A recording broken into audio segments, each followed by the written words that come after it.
Hello, everyone. Welcome to the Nintendo Chit Chat podcast. I'm your host, EDDY RAY. This is episode 45. Wow, there are a lot of Nintendo Switch food games out there. We'll be talking more about that today. Don't forget to hit the like button for us, give us your comments below, and subscribe. And we also have an audio-only version of this podcast across SoundCloud, iTunes, Google Podcasts, and more. Let's get started with the podcast. All right, and it's time to bring on our writer and editor for NintendoReport.com, Samantha Leinhard. Samantha, welcome back to the podcast. Thank you. How was this week as far as releases go? Oh, pretty good. A lot of little releases on Thursday especially. Had a couple big things. The wonderful 101 Remastered came out this week. Yeah, that was on May 19th, so if you got the digital copy of that, you should be playing that already, I guess. I'm still waiting. I think I backed the physical version of it, so I'm not quite sure when it's expected. Do you actually know when it's expected at all? I have no idea. Oh boy, I think they said when it was delayed to, but I don't remember. Yeah. But I'm not really in a hurry for it, but I'm looking forward to playing it again. It's just, I have other games to play. There's so many games on the Switch, so it's like, it's okay. I'm not sure if I'll replay it or not, since I did play it on the Wii U. I backed the Kit starter just because in general I wanted to show it my just support, to support but it. I'm not sure if I'll actually replay it or not. I think it was for a lot of people, actually. Yeah, so cool.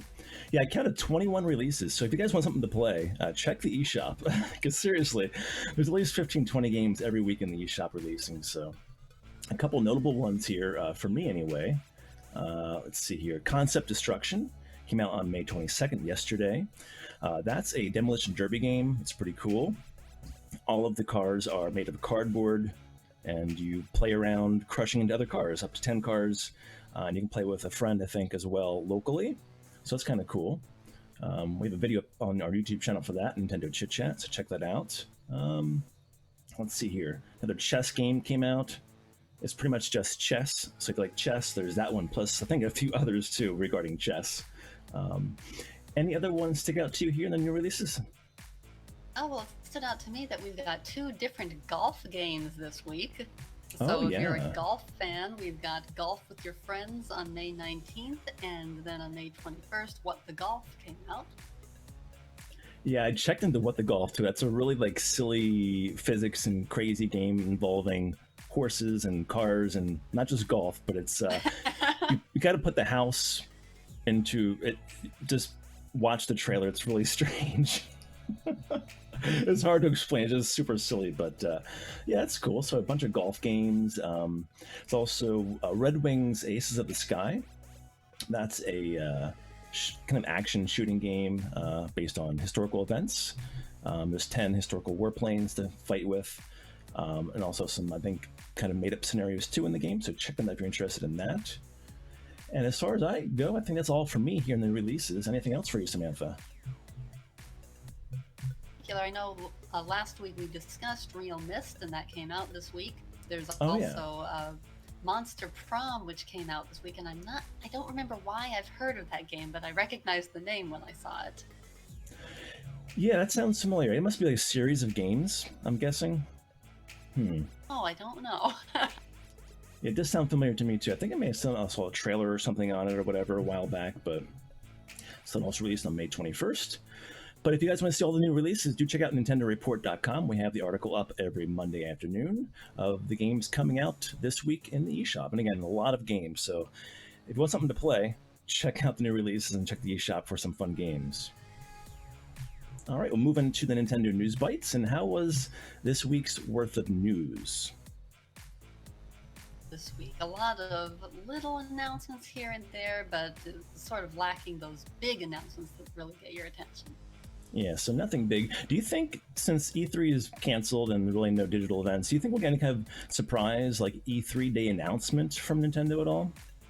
I don't know. I was hoping they would just do their direct like usual, since, I mean, they don't do theirs actually at E3 anyway, but they said they're not.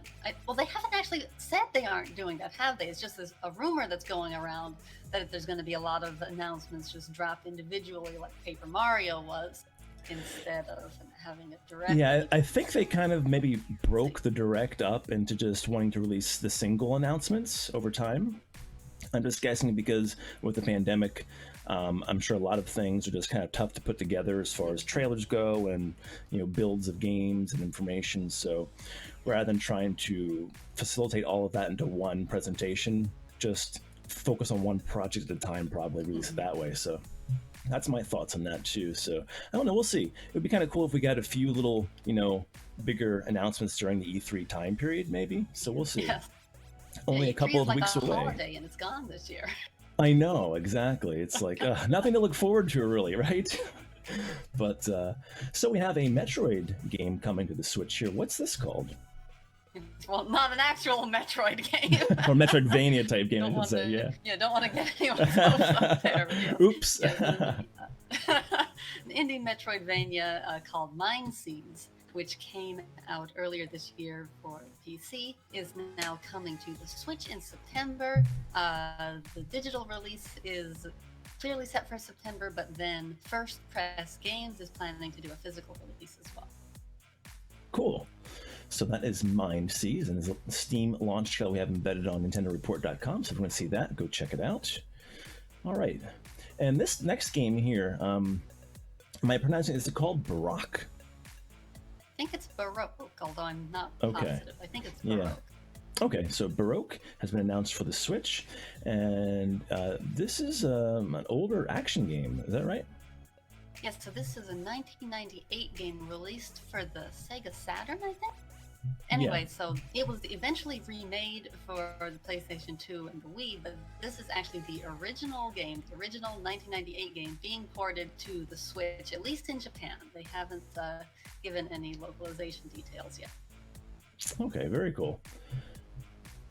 And then we have Street Power also announced for the Switch, and this is like an arcadey street-style soccer game, I guess. I watched the trailer, and I really didn't see any soccer in the trailer until the very end, so to speak.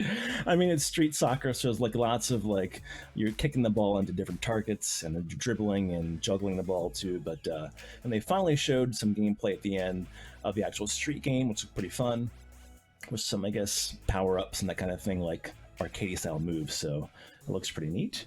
And this has been announced for the Switch, PS4, Xbox One, and PC. And there's 6 game modes apparently, with local and online play as well. So if you're interested in soccer, check out Street Power Soccer on the Switch, and that launches this summer. Cool. All right, and then some more localization news, I guess, here we have. What game is this? Yeah, so this is a dungeon crawler called, and I might be getting this name wrong, but I'll do my best, Moero Crystal H? Probably butchered that name. But, that sounds good to me. So this is being localized. It's going to have a regular digital release on the eShop, but then Play Asia is also going to be selling a physical standard edition and a collector's edition. So the collector's edition comes with a full color manual, a soundtrack CD, an art book, a sticker set, and a numbered collector's certificates in a collector's box with, of course, the game itself.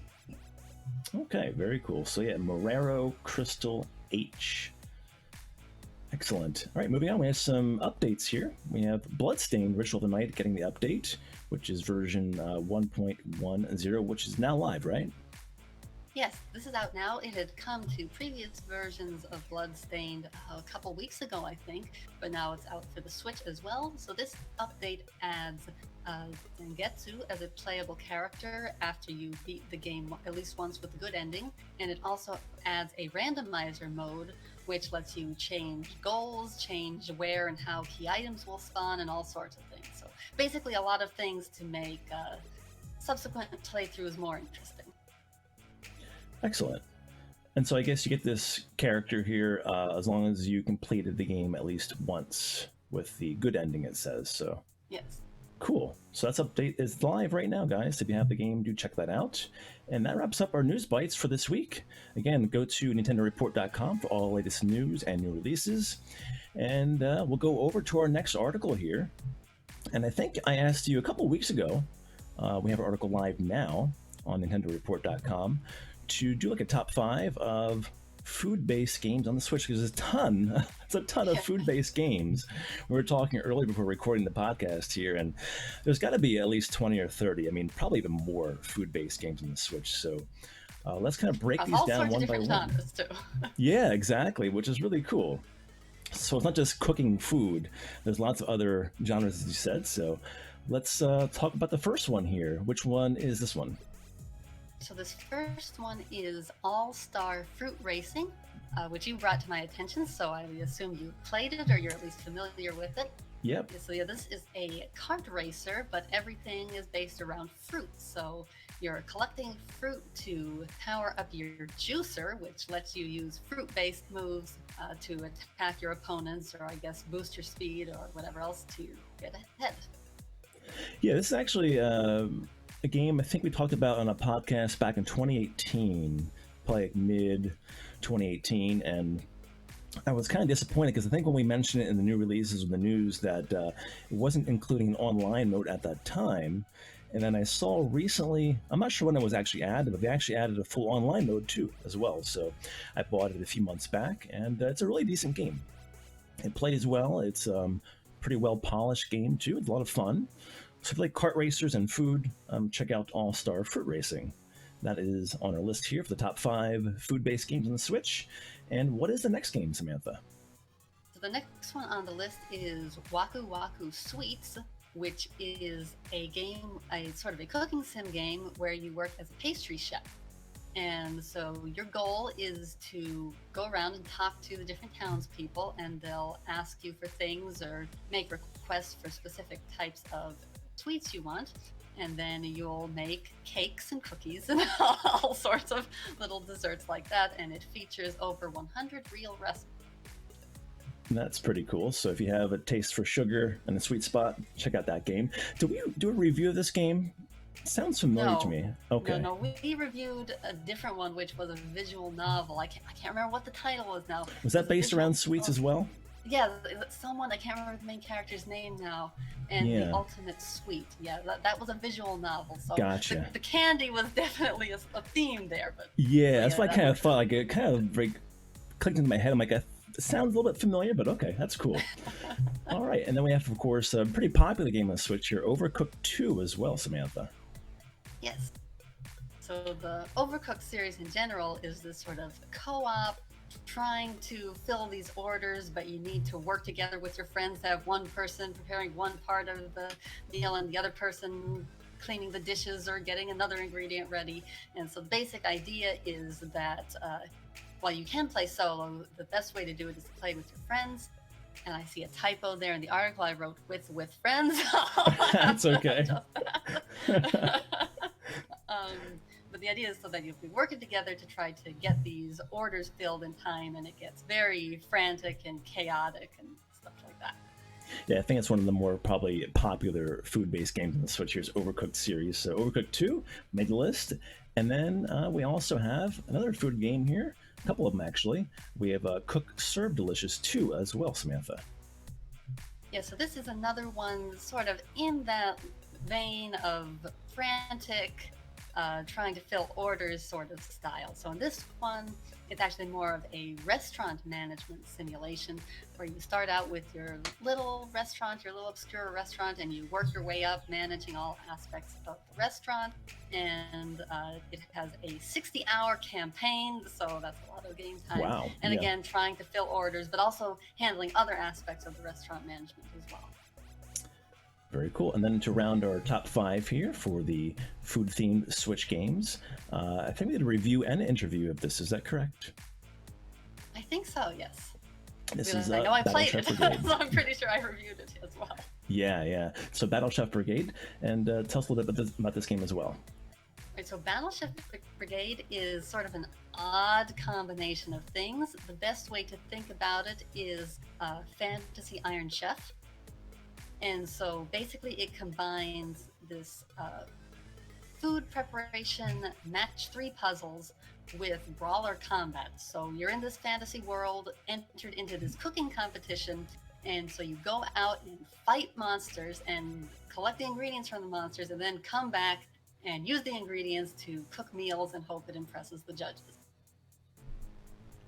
Yeah, pretty extravagant game, I guess you could say. What I like about this is, like you said, there's many genres covered here, from racers to simulation to kind of crazy arcade based games, and more strategy type based games as well. So definitely check out our article here on NintendoReport.com, and check the eShop as well for some more of these food based games on the Switch.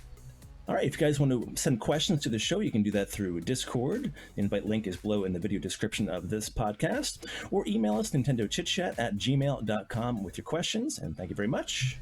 Now it's time for our Nintendo Time Portal. We go back in time for the week, seeing what happened during this week in Nintendo history.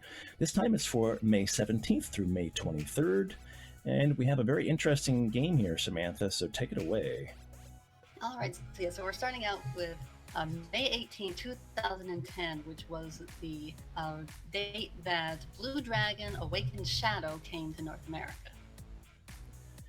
Now there was 3 games, is that right, in the series of Yes, there's 3 games in the series, and the Blue Dragon series just fascinates me because it's so strange what they decided to do with this series. So this series came from Mistwalker, which was the company founded by Hironobu Sakaguchi after he left Square. So this is, okay, first of all, the original Blue Dragon, first of all, was exclusive to the Xbox 360. So that's kind of strange for a JRPG on its own. Right. And that was just a typical turn-based RPG, normal turn-based RPG. Then the sequel was for the Nintendo DS. So already we've got a strange thing going on here. The first one is Xbox exclusive, next one is coming to the Nintendo DS. And that one was real-time strategy game. So it changed platforms and genres. And now the third one, which is what we're talking about here, Blue Dragon Awakened Shadow. This was also on the DS, but it was an action RPG. So it just changed genres with every new entry in the series. Do you think that was on purpose? Like, that was their plan all along from the very first game? Or they just weren't quite sure what to do with the series or something, What would sell better, I guess? I don't know. It's really strange. How many other franchises and series do this, though? Not many, actually, at all. Yeah. Unfortunately, this was the last one that ever came out, so I don't know if we'll ever see Blue Dragon again. Yeah, I was trying to think of what could we compare this series to. Really, I can't think of anything off the top of my head. Like, what's changed? Yeah, what series has changed genres? Like, maybe like the Crystal Chronicles spin-offs from the Final Fantasy series. I think they've had all sorts of different, but still, it doesn't seem quite as extreme since that's a spin-off series to start with, not this. Yeah, and going from an RPG right to a real-time strategy too is really strange. It's like a total 90-degree or 180 turn, I guess you could say. But interesting. All right, moving along in the time portal, then we have May 19th and 20th, 2017. We have Fire Emblem Echoes: Shadows of Valentia came to the West, and this was a remake of which one was it? Fire Emblem Gaiden. Yeah, Gaiden. That's right. And did you play this series, Samantha? I've played. Okay, so far I have played 1.5 Fire Emblem games. Oh, okay. I played Sacred Stones, and I played 3 Houses, but I intended to do all of the routes in 3 Houses, and so far I've only done 1 route and the very beginning of another. So I'm sort of on the edge of being a Fire Emblem fan. Yeah, I'm kind of the same way. I have Echoes here. I heard it's a really good remake. I just didn't play it. But yeah, so it's a really good remake, and that's in the time portal. So there you go. One I did play here, it's the last of our time portal here, is Wii Fit. And when did this come out? This came out on May 21st, 2008. And I noticed when I was writing the article, when I started writing it to include Wii Fit, I was thinking, yeah, this was a Wii launch title, but it's not. Yeah, I guess it was almost. But it's become like so synonymous with the Wii, and so so iconic when it comes to the Wii's popularity. I kind of just associate the two. Yeah, I didn't actually buy a Wii till 3 years after it came out, so 2009, and at that time, this was out for about a year. And you couldn't find them anywhere. They were all sold out everywhere you go. The game and the balance board. Luckily, we did get one, I think, at Target or something back at the time, and we use it a lot. And I guess there's also a Wii Fit U that came out for the Wii U as well. But yeah, this is pretty popular, big selling game too for the Wii back then. So there you go. And that concludes our article for the Time Portal of this week. Again, for all the articles here, everyone, make sure you visit NintendoReport.com for all the latest news, reviews, and more. All right, Samantha, before we head out for the podcast and this episode, anything you want to plug or talk about?